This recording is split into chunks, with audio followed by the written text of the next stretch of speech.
Un séisme de magnitude 15 pourrait détruire complètement la planète et faire s'évaporer toute l'eau en quelques secondes, rendant la Terre inhabitable. Plus d'un demi-million de séismes sont enregistrés chaque année. Mais aucun n'atteint une telle magnitude. 90% des tremblements de terre se produisent dans la ceinture de feu du Pacifique. Le sol y est comme de la gelée. Il tremble presque constamment. Le séisme le plus puissant qui ait jamais frappé la Terre avait une magnitude de 9,5. Une telle puissance est capable d'allonger ou de raccourcir une journée. Or, il se produit sans doute en ce moment même un séisme tout près de vous, causé par un grain de poussière atterrissant sur une table. Mais sa magnitude est de moins 15. Les tremblements de terre se produisent lorsque les plaques tectoniques se déplacent. Ce sont comme des pièces de Lego mal fixées. Lorsqu'elles se déplacent vers le haut, vers le bas ou se heurtent les unes aux autres, le sol se déplace aussi, ce qui déclenche des secousses. Cette énergie est comme celle d'une batterie. Elle peut être stockée pendant très longtemps, jusqu'à 500 ans. Lorsqu'elle est soudainement libérée, les conséquences sont terribles. Même les structures les plus solides succombent à cette force implacable qui provoque d'immenses destructions. Dans certains cas, les tremblements de terre peuvent même déclencher des tsunamis, amplifiant le chaos. Une telle puissance peut fissurer et ouvrir le sol et causer des dommages d'une grande gravité. La force d'un tremblement de terre est mesurée par l'échelle de Richter, mais on la mesure aussi par l'échelle de magnitude de moment. Lorsqu'il y a un séisme, nous entendons parler de sa force. Elle est généralement de 1 à 10. Heureusement, nous n'avons pas encore eu de tremblement de terre de puissance 10 sur l'échelle de Richter. Le tremblement de terre le plus puissant de l'histoire moderne s'est produit au Chili dans les années 60.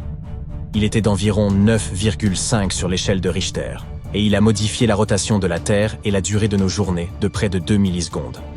Il a également provoqué un tsunami d'une grande violence et affecté une vaste zone de 4000 km². L'échelle de Richter n'a en réalité pas de limite.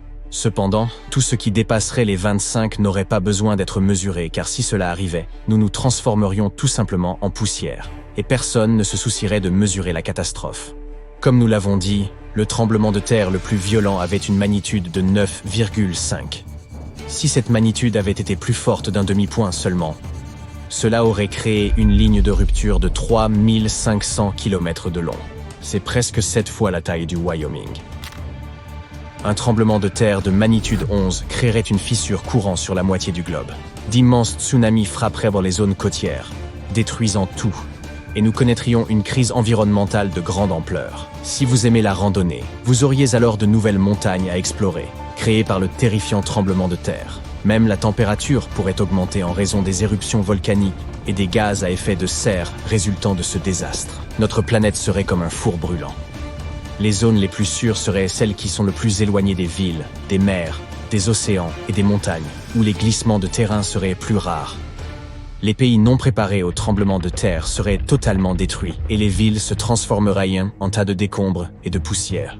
Et monter encore sur l'échelle de Richter ne ferait qu'aggraver les choses. Mais rassurez-vous, un tremblement de terre de cette puissance est impossible. La Terre ne dispose pas d'assez d'énergie pour produire de tels séismes. Mais il y a quelque chose qui possède beaucoup plus de puissance et qui peut provoquer des méga-séismes.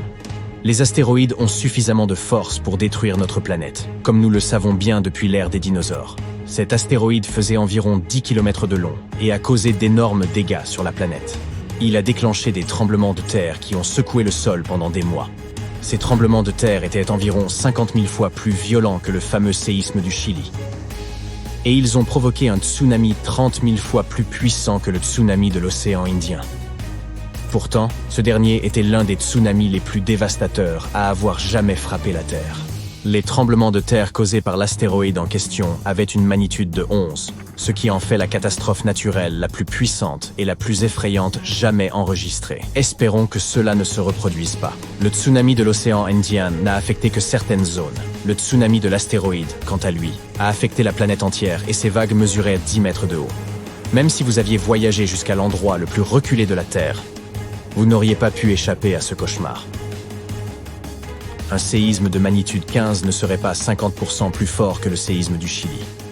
Cette échelle ne fonctionne pas comme ça. Il serait environ 100 millions de fois plus puissant qu'un séisme de magnitude de 9,5. Il pourrait faire s'évaporer toute l'eau sur Terre, nous laissant dans un désert immense sans possibilité de survie. Tous les écosystèmes s'effondreraient, toutes les chaînes alimentaires seraient rompues, et probablement seules quelques bactéries ultra-résistantes survivraient à ce fléau. Et ce n'est de là qu'une toute petite partie de la catastrophe qui surviendrait alors. L'océan régule la température de notre planète. Sans lui, la Terre serait super chaude. L'océan sert également de bouclier contre les puissants rayons du soleil. Il absorbe la chaleur et refroidit la Terre. Selon les scientifiques, le plus grave pour nous serait l'impossibilité pour la croûte terrestre de résister aux violentes secousses d'un tremblement de terre de magnitude 15. Si par miracle notre planète survivait et ne tombait pas immédiatement en poussière, il y aurait quand même d'énormes failles dans sa croûte. Le sol deviendrait gélatineux. Il bougerait de manière aléatoire, vers le haut, le bas, la gauche et la droite, et aucun bâtiment ne pourrait tenir. Nous serions renvoyés à l'époque de Stonehenge. De tels mouvements tectoniques sont extrêmement dévastateurs. Une chose similaire s'est produite au Japon, lorsque les plaques tectoniques se sont écartées d'une 50aine de mètres l'une de l'autre, puis se sont rapprochées, créant un séisme de magnitude 9. Aucun endroit sur Terre n'est à l'abri de ce phénomène naturel qui fait froid dans le dos. Pourtant, certaines zones sont plus susceptibles d'être détruites que d'autres, comme la ceinture de feu, où se produisent 90% des séismes. C'est un endroit où les séismes sont presque quotidiens. La ceinture de feu est située dans l'océan Pacifique. Elle forme comme un anneau le long des continents qui bordonnent le Pacifique. Là, plusieurs plaques tectoniques se rencontrent, et le sol y est extrêmement instable. Pour rendre le problème encore plus terrifiant, 75% des volcans actifs se trouvent dans cette zone. 90% des volcans endormis s'y trouvent également, rendant cet endroit extrêmement dangereux. Les scientifiques surveillent attentivement cette région et cherchent un moyen de prédire quand le prochain séisme frappera. Mais la ceinture de feu n'est pas le seul endroit à risque. En Californie, le long de la faille de San Andreas, 2 plaques tectoniques ont accumulé de l'énergie pendant plus de 200 ans. La faille de San Andreas s'étend sur 1150 km et pourrait causer un puissant tremblement de terre. Les gens de cette région ont très peur des séismes. Celui de San Francisco en 1906 a marqué les esprits. Il avait une magnitude de 7,8 sur l'échelle de Richter. Les prédictions des scientifiques sont effrayantes.